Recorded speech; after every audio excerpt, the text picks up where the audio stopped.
Hello, good morning সবাইকে। সকাল সকাল আজকে ব্লগটা শুরু করে দিলাম। কে কোথা থেকে আজকে আমার ব্লগটি দেখছেন অবশ্যই কমেন্ট করে জানাবেন। তো সকালবেলা ঘুম থেকে উঠেই আমি জানালা খুলে দেখি বাইরের ওয়েদারটা খুব সুন্দর ছিল। সত্যি বলতে এরকম সানি ডে আমার খুব পছন্দের, বৃষ্টি আমার একদম পছন্দের না। এদিকে আমাদের বুড়া বেটি কি সুন্দর আরামে ঘুমাচ্ছে, বাসা সবাই ঘুমাচ্ছে, আমি আর ইরবাজি উঠে গেছি। ইরবাজির আজকে লাইফের ফার্স্ট টাইম পরীক্ষা, মানে ওর প্রথম সাময়িক পরীক্ষা।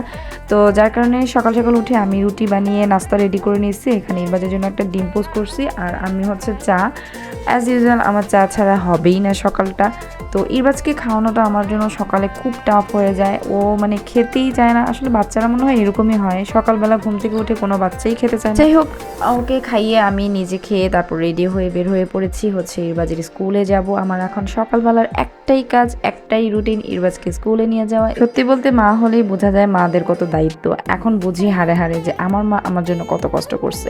সকালবেলা আর কেউ উঠুক আর না উঠুক, আমার উঠতে হবে, ওকে উঠাতে হবে, রেডি করতে হবে, ওর নাস্তা রেডি করতে হবে, রাস্তা খাওয়াতে হবে। মোট কথা হচ্ছে ওর সমস্ত কাজ আমার উপর ডিপেন্ড করে। আমি যদি লেট করি ওর সব লেট, আমি যদি সবকিছু ঠিকঠাক মতো পারফেক্টলি করতে পারি তাহলে ওর লাইফটাই পারফেক্টলি হয়ে যাবে। যার জন্য চেষ্টা করি সবসময় যে ওর সব কাজ যেন আমি ওকে পারফেক্টলি বোঝাতে পারি, ওকে শিখাতে পারি, যাতে করে ও একজন পরবর্তীতে ভালো মানুষের মতো মানুষ হয়ে উঠতে পারে।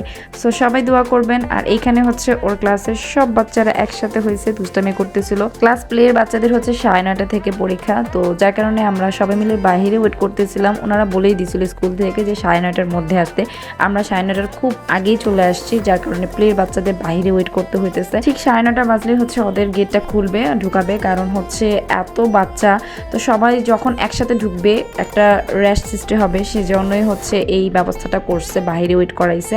যাই হোক, এদিকে হচ্ছে আমাদের বাচ্চার সাথেই পড়ে, মানে ইরবাজের সাথে পড়ে এক বাচ্চা, ওর হচ্ছে ছোট বোনকে নিয়ে আসছে ওর মা। তো এখানে হচ্ছে ওর সাথে আমি একটু দুষ্টামি করতেছিলাম। এই তো 9:30 ঢুকানোর পর আধা ঘন্টা পরেই হচ্ছে ওকে ছেড়ে দেয়, কারণ ওর রোল হচ্ছে 5, তো একদম আগে। আর ওদের তো কোনো রিটেন না, সব মৌখিক ছিল, যার কারণে হচ্ছে তাড়াতাড়ি ছেড়ে দেয়। আর আমি ওকে নিয়ে বাসায় চলে আসি, কারণ এত বেশি গরম মানে লাগতেছিল বাইরে ওয়েট করতে, যার কারণে হচ্ছে ওকে নিয়ে চলে আসছি বাসায়। আর আসার পরে হচ্ছে ওকে ড্রেস চেঞ্জ করে নাস্তা দিছি, কারণ যাওয়ার সময় দেখতেই পারছেন আপনারা একদমই খায় নাই, সকালবেলা খেতেই চায় না বলতে গেলে।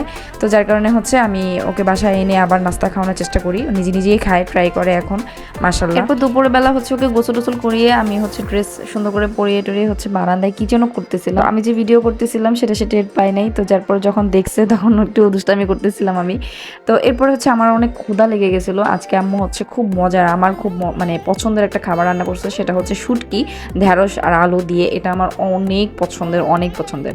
তো যাই হোক, এই ছিল আজকে ছোট্ট একটা ব্লগ। সবাই আমার ছেলের জন্য দোয়া করবা আর আমার জন্য দোয়া করবা। আর আজকের ব্লগটা তোমাদের সবার কেমন লাগলো অবশ্যই কমেন্ট করে জানাবা। ভুল ত্রুটি হলে ক্ষমা দৃষ্টিতে দেখো প্লিজ। তো দেখা হবে নেক্সট অন্য কোনো ব্লগে। সেই পর্যন্ত সবাই ভালো থাকবে, সুস্থ থাকবে। আল্লাহ হাফেজ।